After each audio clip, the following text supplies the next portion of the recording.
Okay, come on, Lego. It's so obvious what you're trying to do here. You're making yet another Pierre-Luc Dubois video because you want the views, because you want the money, because you're clickbaiting this again like everybody else seems to be, and you know what I have to say to that?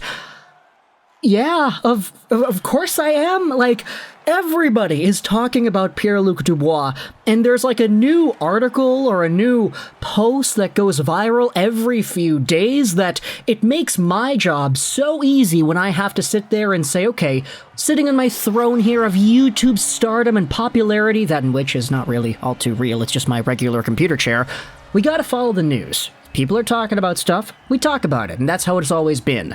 But with Pierre-Luc Dubois, this story is so big and everybody is talking about it every single day that we just kind of have to follow and see what else is going on, because lately we have had ourselves an update with the Pierre-Luc Dubois story with the Winnipeg Jets and the Montreal Canadiens. What am I talking about here? Well, we're talking about his 40-minute long press conference that he did earlier yesterday on YouTube. Now, as I said, it's 40 minutes long, 46 to be exact. The link will be in the description if you want to go ahead and watch the full interview. But if you're going to go out there and say, oh, great, Pierre-Luc Dubois did an interview. Hopefully he goes out there and he answers everybody's questions about the draft, about Montreal, about a trade.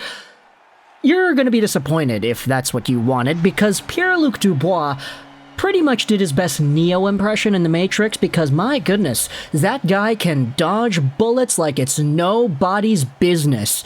This was pretty much a 40-minute interview of Pierre-Luc Dubois not answering a single question as to whether or not there's like a trade or any disinterest from him being in Winnipeg, etc., etc. He dodged all the questions, and I get it.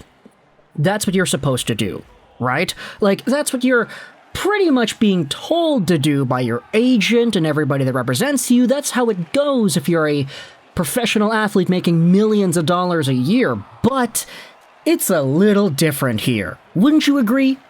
Let's go over onto some fan reactions first and foremost, because as I said, when it comes to the actual answers that PLD had for these reporters, he just kind of dodged all the questions, didn't really give anything of substance, and as a result, we have people like Peg City Hockey, for example, very good friend of mine, by the way. I don't think a lot of people know this, but Peg City Hockey, fellow hockey YouTuber and Jets coverage person, was a friend of mine from high school. We had been in the same class in grade 8 all the way up until grade 12, and it was pretty cool knowing him. But he said this about the press conference on Pierre-Luc Dubois from yesterday: it was a disaster. Hashtag NHL Jets, hashtag Go Jets Go. You then had yourself Spinorama Hockey saying this on Twitter: what a brutal interview with Pierre-Luc Dubois.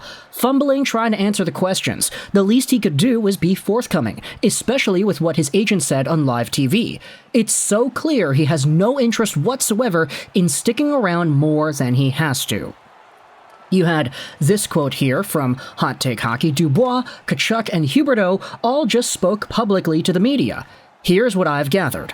Matthew Tkachuk with the Panthers is hyped. Huberdeau and Weegar are hurt, more Huberdeau, but they're also motivated. And for Dubois, he was all over the place. He avoided every yes or no question, basically. Conor Hrabchuk on Twitter said this: listening to this Dubois press conference, and it's making me even less confident about the situation being any better next offseason. He keeps stating he is excited for the upcoming season, but when he was asked about the future, next offseason, and the possibility of being a 2024 unrestricted free agent, he basically keeps saying, we'll see. And so, yeah, he pretty much dodged a lot of the questions and didn't really answer too many of them, although I will say there was one question that he did give a pretty direct answer to, and it's relating to the thing that we talked about a few days ago about the 2022 NHL Draft. You see, it was reported that Dubois was at the draft, and that the reason he was there was because he was expecting to get traded to the Montreal Canadiens. From there, he would have been able to maybe go onto the draft floor, shake Kent Hughes' hand, and wave to the fans and everything, and sources indicated that he was at the draft for that purpose. Well, Pierre-Luc Dubois went out there and said this in yesterday's press conference: I went to the draft because I live 15 minutes away from the arena, and I'm a fan of hockey.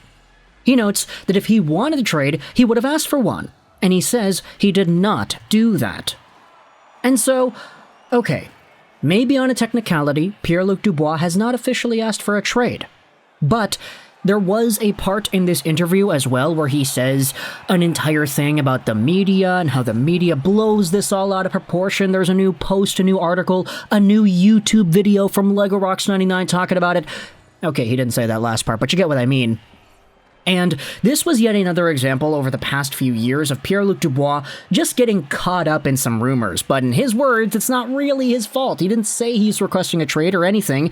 It's just funny to me how this is the third time this has happened. As we said, back in the QMJHL, there was an entire controversy with the Screaming Eagles talking about how Dubois wanted to leave. Back in Columbus, he very much did not want to play for that team towards the end of his tenure, and then he got traded. Now in Winnipeg, it's the same thing. And we're hearing the same thing in the media as well, that it's not his fault, and it's just the media going out there and blowing things out of proportion. I don't know what's going on here, man, but you know that, like, dating advice when it's like, oh, you always find bad people or you're always getting screwed over? What's the one constant variable that applies in each situation? It's you. And Pierre-Luc Dubois has been at the forefront of every situation here, from team to team to team, that we have perspectives like this going out there and making themselves known by Philippe Bernard. If Dubois' heart is indeed set on playing for Montreal, he has all the leverage. Other teams are not going to pay a huge price for a guy who will walk in 2 years. The Habs don't have to overpay either if they want him.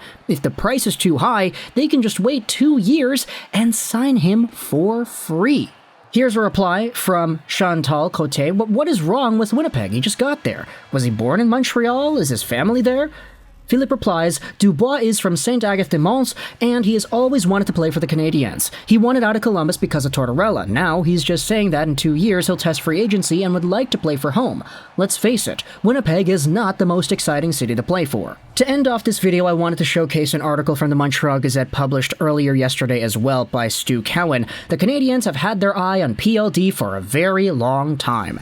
This article pretty much goes over the past, and it says that former GM Marc Bergevin wasn't able to get him at the 2016 draft, but speculation remains that Dubois could have ended up in Montreal.